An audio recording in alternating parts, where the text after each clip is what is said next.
Welcome back to the Just Grill and Outdoor Living channel. I'm Sam.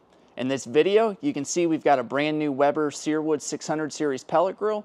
We're going to show you how to assemble it.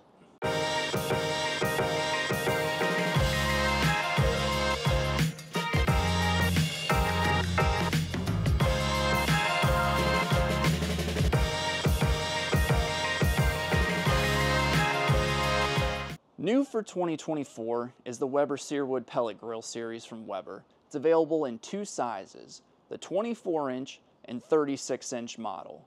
The Searwood 600, which I have next to me, is the 24-inch model, and that's what we're assembling in this video. Now, to my knowledge, between the two sizes, there's no difference in the assembly instructions other than one grill is bigger than the other. You should plan for about an hour and a half of assembly time. If you're not handy, 2 hours. And if you're really not handy, consider paying for assembly from where you purchased the grill, hopefully a small business like Just Grill and Outdoor Living. Now, if you want to see content of cooking, features, different stuff with this grill, and you're new to the channel, hit the subscribe button. We're going to have a lot of that in the coming months. If you find this video helpful, please make sure you do give it a thumbs up and consider purchasing a super thanks to show your support for the team. Now, if I don't answer a question that you have, leave it in the comments below. I'll be sure to answer it for you. Now let's dive in. The grills are going to come boxed as you see here. Weber has these graphics on the box that tell you to use scissors to open the lid and not to use a box cutter. Just leave the top sealed, don't worry about opening it. Move on to removing these plastic box anchors. They have them on all sides of the box. Then afterwards you can carefully lift off the top of the box and flip it over. And because we didn't cut the top open, we now have a handy makeshift garbage can to neatly hold all of our trash in place until we're done assembling and ready to toss it at the end. Start by taking the manual and wheel rod out, then remove the top cardboard pieces. Leave the sidewall pieces in until you remove this one box, since the sidewall supports hold this box in place. Continue to unpack everything. There are a few parts stored inside the grill lid, so make sure you open that and take those pieces out. Weber gives really detailed instructions, and they use an app called Built that helps walk you through everything in 3D. But our video is the best instructions you need because I share plenty of handy tips that these manuals just don't have. The first step says to remove the lid of the grill. Almost all of Weber's manuals tell you to do this. Just leave the lid on, it's really unnecessary. You want to start by laying out the cardboard to flip the body of the grill on its side as you see here. Again, make sure you empty all of the parts that are stored inside of the grill out before flipping this up on its side. Then, if you prefer, you can start opening all of the part boxes and laying all the pieces out. You don't have to do this, but it might be helpful for you when it comes to assembly. The first real step of assembling the grill will be putting the base legs on for the front of the grill. Now, before you freak out after picking up the first leg, they are designed with a bend in them. This is not shipping damage. All you need to do is take this crossbar and match it up with the color-coordinated stickers. Using the Allen wrench, tighten these down, I'd say about 3/4 of the way. This is going to leave a little bit of wiggle room and help when attaching to the body of the grill. Once you have this piece together, go ahead and attach it to the face of the grill.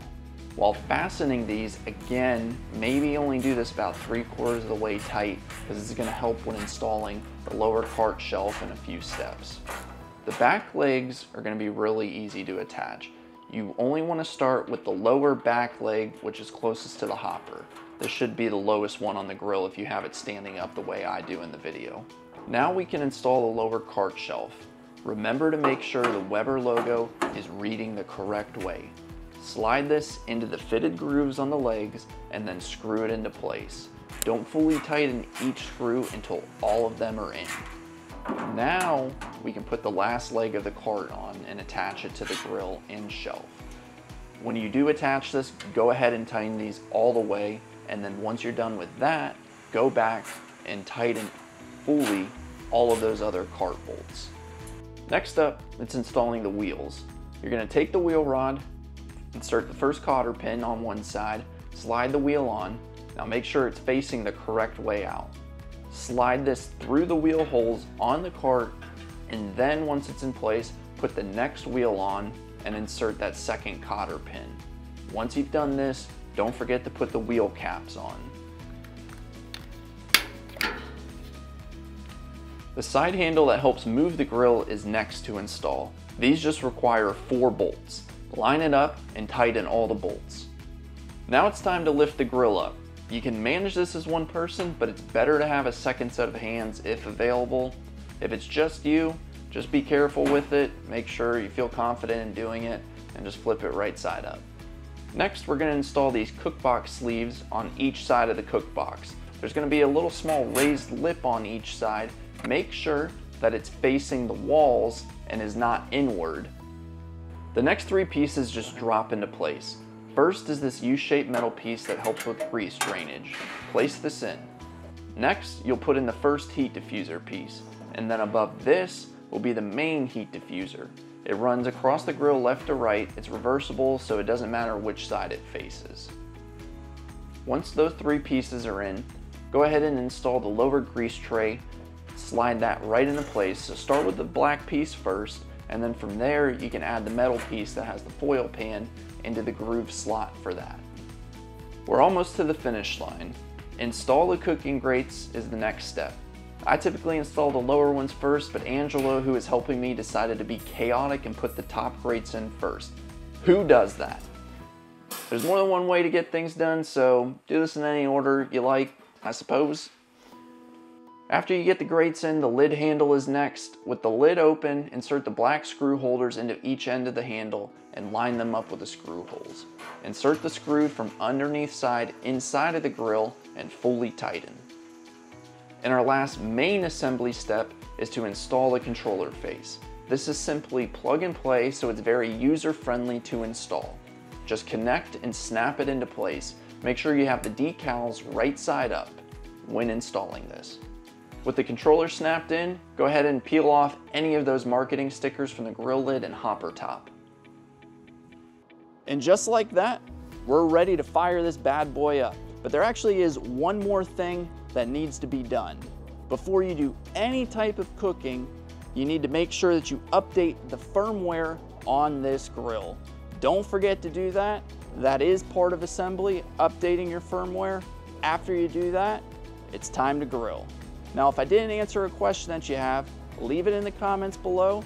I'll be sure to answer it for you. We did time ourselves on this. It took us 1 hour and 10 minutes, and this was the first one that we built. Now, granted, we build grills all the time, so we kind of know the ins and outs and how to get around these things pretty quickly. So that's why I said you should plan for at least 1.5 hours of assembly time. If you haven't already, hit that subscribe button. We're going to have a lot more Searwood videos coming very soon.